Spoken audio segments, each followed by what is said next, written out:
दिल्ली के पास जो है ना टेबल पे पॉइंट है ना उनके सरकार में जो है ना उनके सीएम है। मतलब दोनों तरफ से वो मतलब जीरो जीरो पे ही चल रहा है। मतलब जहाँ पे जिस राज्य का सीएम नहीं हो और उस राज्य का आईपीएल टीम अगर खेलने उतरे और वहाँ का पॉइंट भी वो नहीं ले पाए तो बात तो बनता है ना साहब। अब बात हम करते हैं दिल्ली के पास जो कल की परफॉर्मेंस रही ना, दिल्ली किस हिसाब से कहाँ पे मैच हारी। कहीं न कहीं जिस हिसाब से मैच उनका जब टॉस जीत कर के पहले बैटिंग करने का निर्णय लिया था, वहाँ पे वो आराम से चाहते तो टॉस को अपने पक्ष में कर सकते थे। मतलब टॉस तो अपने पक्ष में कर लिया, मैच को अपने पक्ष में कर सकते थे। बशर्ते कुछ गलतियाँ जो रह गई, कहीं न कहीं वो शायद उनको भारी पड़ गया। लेकिन उनके भी एक गलतियाँ कहीं न कहीं सही साबित हो गई।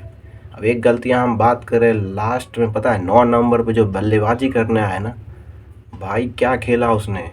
यार दिल्ली का जो बचा कुचा हुआ जो गलतियां कहीं ना कहीं ज़्यादा दिख रहा था ना, उस गलती को कम कर दिया। जैसे होता है ना एक बन मतलब कोई दोस्त लोग गलती कर रहा है और उस बीच में एक दोस्त जो है ना बहुत साफ सुथरा मतलब सिंपल रहता है और वो जा करके उस सबकी गलती को कहीं ना कहीं बचाते रहता है। तो वही काम किया कल विकेट कीपर बल्लेबाज जो कि उतरे 9 नंबर पे। तो हम चर्चा करते हैं दिल्ली का। सबसे पहले कल जो बल्लेबाजी करनी होती थी तो कौन कौन से बल्लेबाज क्या किए। सबसे पहले डेविड वार्नर से बहुत ही आशा थी, लेकिन जो इस बार आईपीएल में वही चीज़ चल रहा है, जिससे आशा है ना भाई वही इस बार आईपीएल में नहीं चल रहा है। तो सबसे पहले उन्होंने मात्र 21 बॉल खेली, 21 बॉल में 29 रन बनाए और उनको हर्षल पटेल ने जितेश शर्मा के हाथों कैच करा करके पेविलियन भेज दिया, मतलब घर भेज दिया।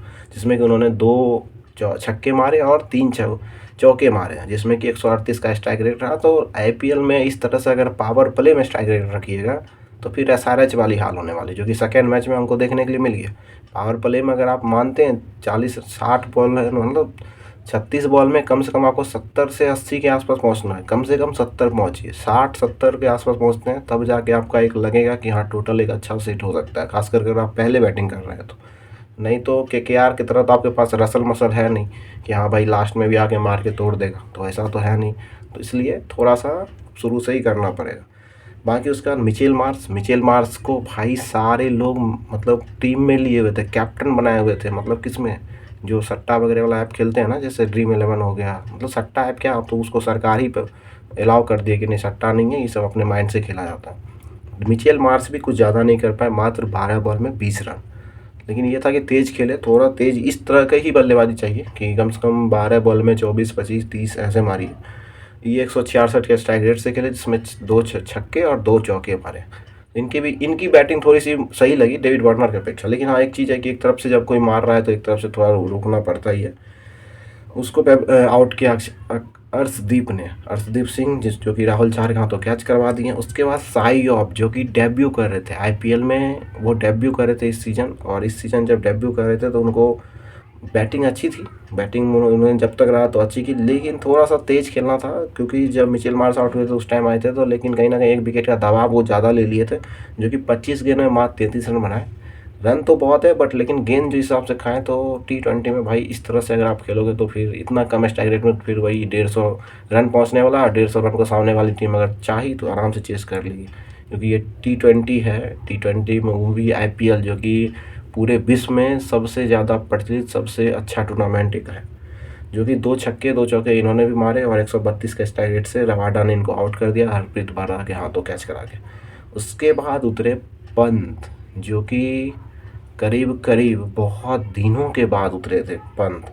और पंत जिस हिसाब से कल उतरे वो बहुत ही बड़ी बात है। इनके ऊपर कोई सवाल खड़ा नहीं कर सकता कि भाई मतलब आप इतना कम गेंद खेले।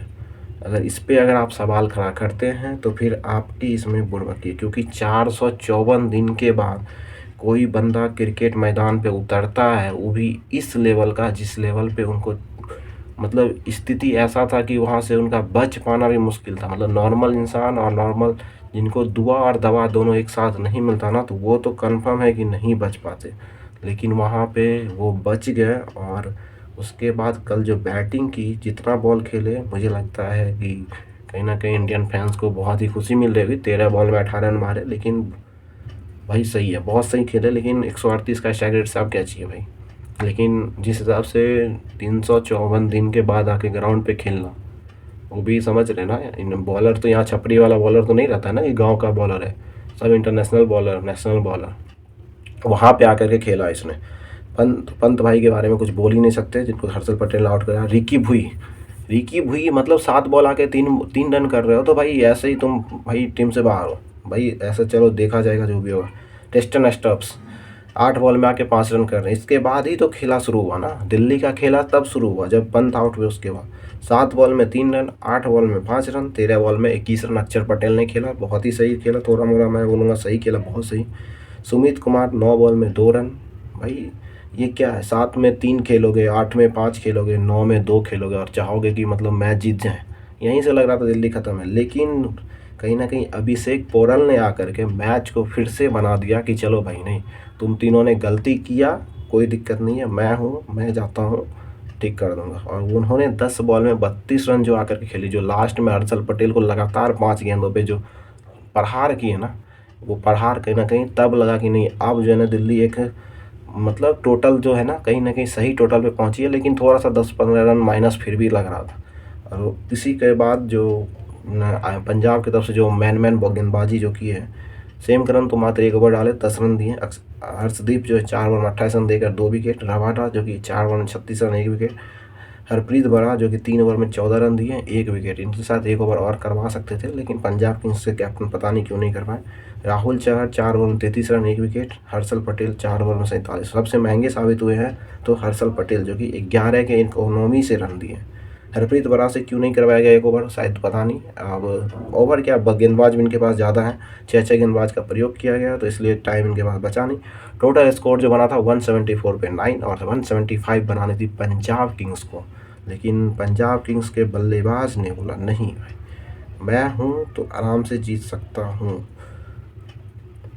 तो पंजाब किंग्स के तरफ से जब ओपन करने आए तो उसके बाद तो भाई लगा कि नहीं, ये पंजाब इस बार अलग है, क्योंकि जिस हिसाब से पंजाब कल खेली ना भाई, 4 विकेट रहते हुए मैच जीत जाना, वो भी मैच को इस तरह से जीतना कि मतलब लग ही नहीं रहा था कहीं से दिल्ली कभी भी हावी है। मतलब विकेट गिरा रही थी लेकिन उस तरह से हावी होने नहीं दे रही थी।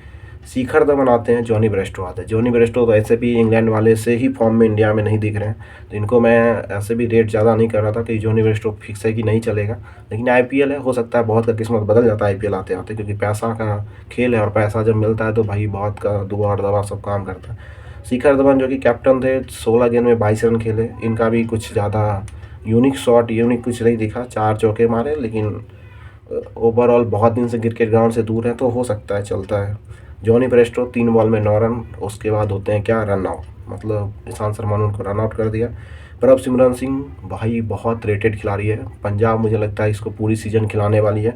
17 बॉल में 26 रन करके गए। कुलदीप यादव ने इनको आउट करवा दिया, जो कि 152 के स्ट्राइक रेट से किए। तो 150 प्लस अगर स्ट्राइक रेट आप रख रहे हैं, कम से कम स्टार्टिंग के 2-3 बल्लेबाज जो भी हैं भाई 150 प्लस रखिए, क्योंकि अगर आप स्टार्टिंग में 150 प्लस नहीं रख रहे हैं तो फिर लास्ट में कैसे आप हैंडल करोगे। सेम करन बची कुची जो कसर थी, कहीं ना कहीं सेम करन को नंबर 4 पे कल उतार दिया, जहाँ पे 6, 7, 8 पिछले सीजन 8 नंबर पे 9 नंबर पर उतरते थे। इस बार उनको कहीं ना कहीं लेफ्ट हैंडेड के कारण या फिर जो भी हो रीजन, उनको पहले बैटिंग टेस्ट कराएगी। अब प्रीति जिंटा ने बोला भाई तुम जाओ, तुम ही हो इस बार मैक्सवेल, हमारे डुप्लीकेट मैक्सवेल तुम ही हो, क्योंकि मैक्सवेल को नंबर 4 पे भेजते थे, मैक्सवेल नहीं है आप।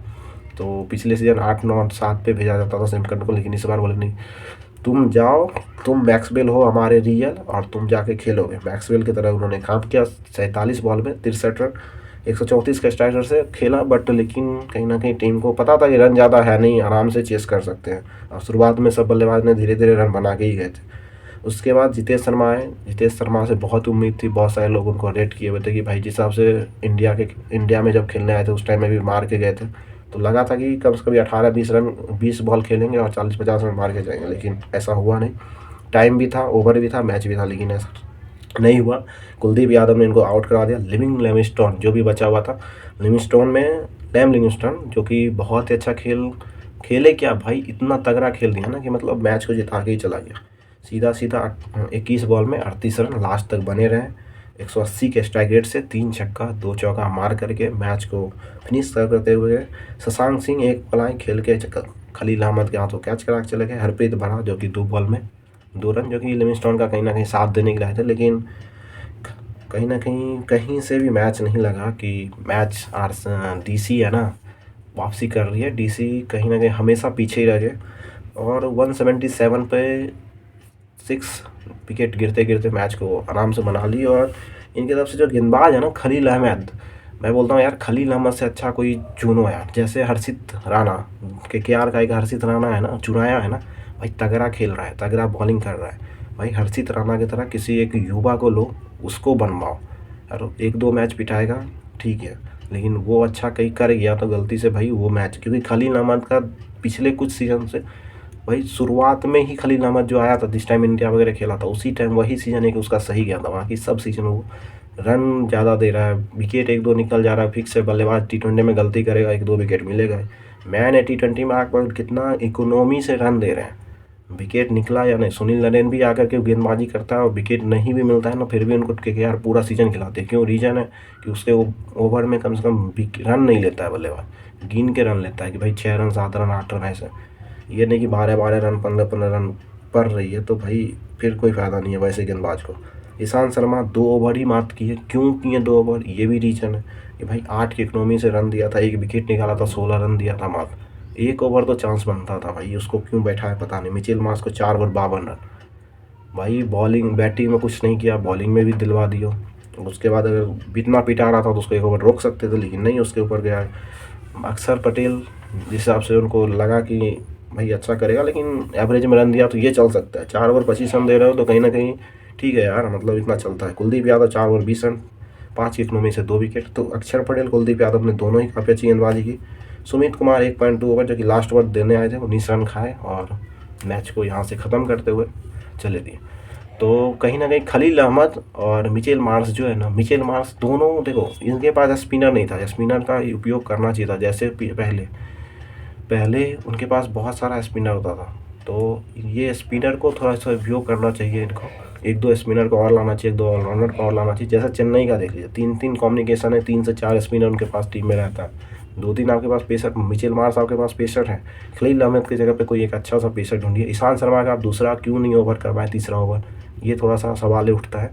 तो डीसी कहीं ना कहीं मैच हारी तो ईशांत शर्मा को ओवर ना करवाने के चक्कर में, और एक दो स्पिनर एक ओवर एक दो ओवर स्पिनर और टेस्ट करना चाहिए था। क्योंकि किसी का भी पार्ट टाइम स्पिनर भी है तो जहाँ पे विकेट गिर रहा था वहाँ पे टेस्ट कर सकते थे। क्योंकि सैम करन भी कुछ ज़्यादा तेज़ नहीं खेल रहे थे, नॉर्मली वो बैटिंग कर रहे थे, मतलब जैसे बैटिंग होता है वनडे वाली, तो उस टाइप का बैटिंग कर रहे थे, वहाँ पे वो टेस्ट कर सकते थे, लेकिन उन्होंने टेस्ट नहीं किया। तो यहाँ पे भी गलती है। बाकी पंत भाई को ग्राउंड पे देख के सब लोग बहुत खुश हैं। तो डीसी और PVKS का मैच जो है कहीं ना कहीं प्रीति जिंटा खुश हो गई होगी कल के मैच देख करके। डुप्लीकेट बोला जाए, मैक्सवेल बोला जाए या कुछ भी, या सैम करन ने बहुत ही अच्छी नॉक खेली और वहाँ पे कहीं ना कहीं PVKS को काफ़ी जो पॉइंट मिला ना उससे काफ़ी खुश होगी और काफ़ी ऊर्जा मिलेगा। लेकिन PVKS की जो टीम बॉलिंग लाइनअप बहुत सही है, बॉलिंग लाइनअप में मुझे लगता है कहीं आप उसका बदलाव करना चाहिए, थोड़ा मोड़ा एक दो प्लेयर इधर उधर कर सकते हैं। बैटिंग को थोड़ा सा उनको देखना होगा कि भाई रिक्की भुई आकर के जो 5 गेंद 4 रन 7 रन 7 गेंद 2 रन खेल रहा है भाई, उस सबको थोड़ा सा देख ले, क्योंकि नहीं तो वरना आगे जाके बहुत महंगे साबित होने वाले हैं। क्योंकि अभी दिल्ली वगैरह अभी थोड़ा नई टीम, मतलब युवा अभी स्टार्टिंग है, मतलब बहुत सारी इसमें ज़्यादातर युवा है। तो अच्छी अच्छी जैसे मुंबई हो गया, CSK हो गए, RCB हो गई, तो इन लोगों के सामने थोड़ा सा कहीं ना कहीं प्रेशर हो सकता है। तो अगर जिस हिसाब से आप जीत के साथ आगाज़ किए हो तो कहीं ना कहीं चाहो कि पॉइंट टेबल पे कम से कम क्वालिफाई करें, क्योंकि बहुत दिनों से PVKS पंजाब क्वालिफाई भी नहीं कर पाई है। तो एक उम्मीद होगा PVKS, मतलब पंजाब के खिलाड़ी हो गए, खेमा हो गए या फिर दर्शक हो गए, इस सीज़न कुछ नया हो और कुछ अच्छा हो।